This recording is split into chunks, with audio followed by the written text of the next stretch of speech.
Hello, my name is Michael Cheever. Over the past 22 years, I have been in real estate as an agent, investor, builder, developer, team owner, and recently have had the amazing opportunity to be running multiple offices serving over 1,600 agents as the general manager of the Rawls Group. This past Tuesday, I had the pleasure of being on a NAR Settlement panel with two industry leaders, Ned Blumenthal, who's a partner at Weissman & Associates.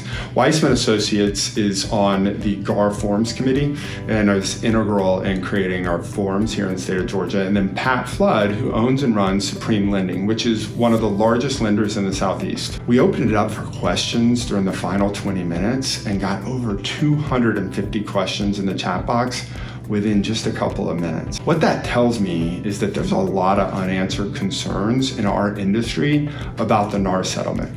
What is it? When does it take effect? And what are the best practices for us to implement to continue serving our clients and providing for our loved ones? Today, we will discuss the big rocks in the settlement, along with best practices around those big rocks, and then answer a few of the top questions that came up Tuesday. One of the very important things to note around all of this is that in 2023, 89% of buyers chose to hire a realtor to help them with the purchase or sale of their property. I bring that up at the start because the American consumer has clearly spoken, and they want and need our help as they go through one of the largest financial transactions, along with one of the most stressful events of their lives. Okay, the big rocks. These are the new business practices that we must employ to be compliant as of August 17th. That is about a month away, and I encourage and recommend that each of you go ahead and start implementing them now.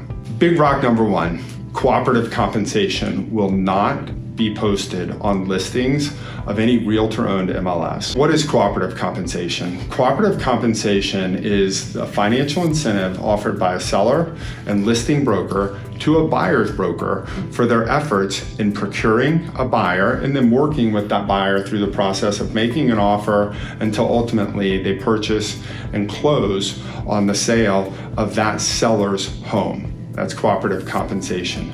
Well, where can we put it? Previously, cooperative compensation would be listed in the listing service. Well, so it's not going to be there anymore. And where are the best places for us to have it so that we're able to let buyers know about listings, and so that as buyer's agents, we're able to find it? There's a form, it's form 258 in your GAR forms. It's called the pre-showing compensation agreement. And that pre-showing compensation agreement has what the seller is offering in cooperative compensation, and it is signed by the seller. So as a buyer's agent, once you have that, you now know this is the cooperative compensation that that seller is offering, and you'll be paid at the sale of that property. Now, as a listing agent, how do you let buyers know about that? Well, simple idea, right? You have that form filled out, you save it as a document on your phone, you put into private remarks, text me for additional details relative to compensation. You get the text, that document to the text, and you send it to the agent. You can also link out to your personal website, where then you have to be 2 clicks away is kind of the best practice right now. You can have cooperative compensation there on your website or your broker's website. Big rock number two, buyer brokerage agreements must be signed and in place prior to showing a buyer property. Now, anytime there's change, that could feel like a problem, but I'd just like us to think a little different about this. If there were a way for you as an agent to only show property to clients who are committed to working with you, and you had that buyer pre-qualified for the purchase, and you knew they were motivated to buy, would that be something that you would be interested in learning how to do? Well, voila, like it or not, we all just got it. So now, what are you going to do with it?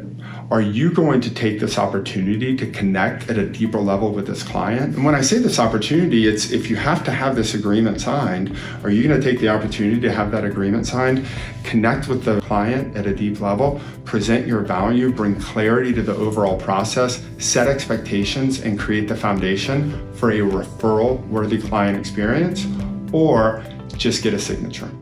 Look, we're going to dive deeper into best practices specifically around buyer brokerage and those agreements and the buyer presentation in the future. But for now, I'd like to jump into a few of the top questions from Tuesday's panel, and then let's all go back to crushing it today. Question number one, Should agents include their compensation in the offer when writing a contract?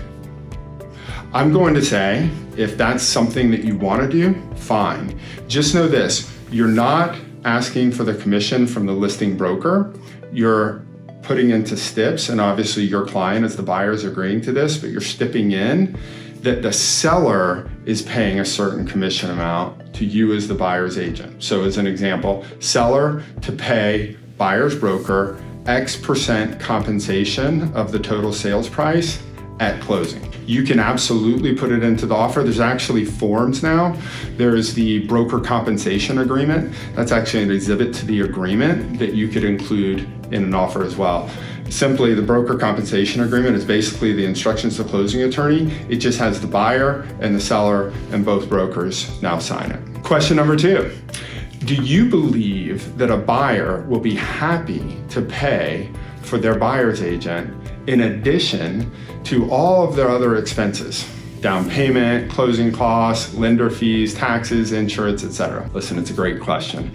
What I would say is, I don't know that buyers are ever happy to pay a lot of money. What I know is they're happy to own a home, right? So think about this similar to being healthy.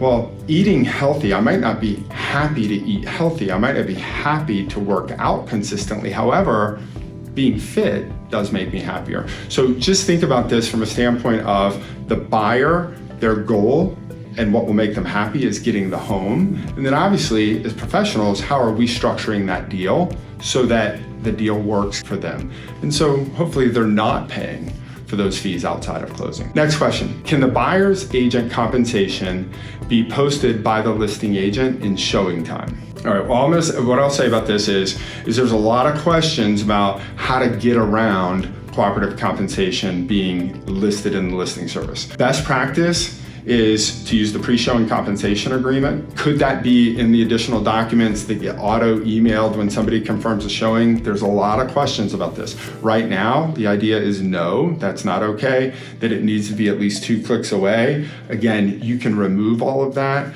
by just having instructions for them to text you. You can text it directly from the phone. If you want to set up something automated, best practice is link them out to a different site that they then have to click on that site and then go to where the compensation agreement is. Can we roll the buyer's agent commission into the deal similar to closing costs?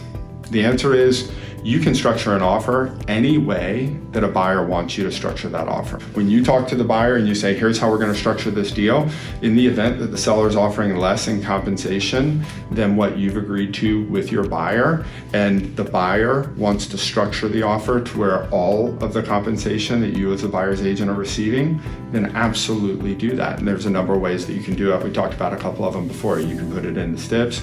You can use the broker compensation agreement as well. All right, for today, final question. Can you role play how your compensation conversation would go with a potential buyer? Here's the important part of this conversation, specifically on compensation. When you are having your buyer consultation and you've gone through the best practices, which we'll talk about later, my recommendation is when you get to the section on compensation, you have a conversation with the buyer about all the value that you're presenting. You let them know the fee for the professional services that you provide is X. And some sellers will be paying all or some of that. And some sellers might not be paying that full amount.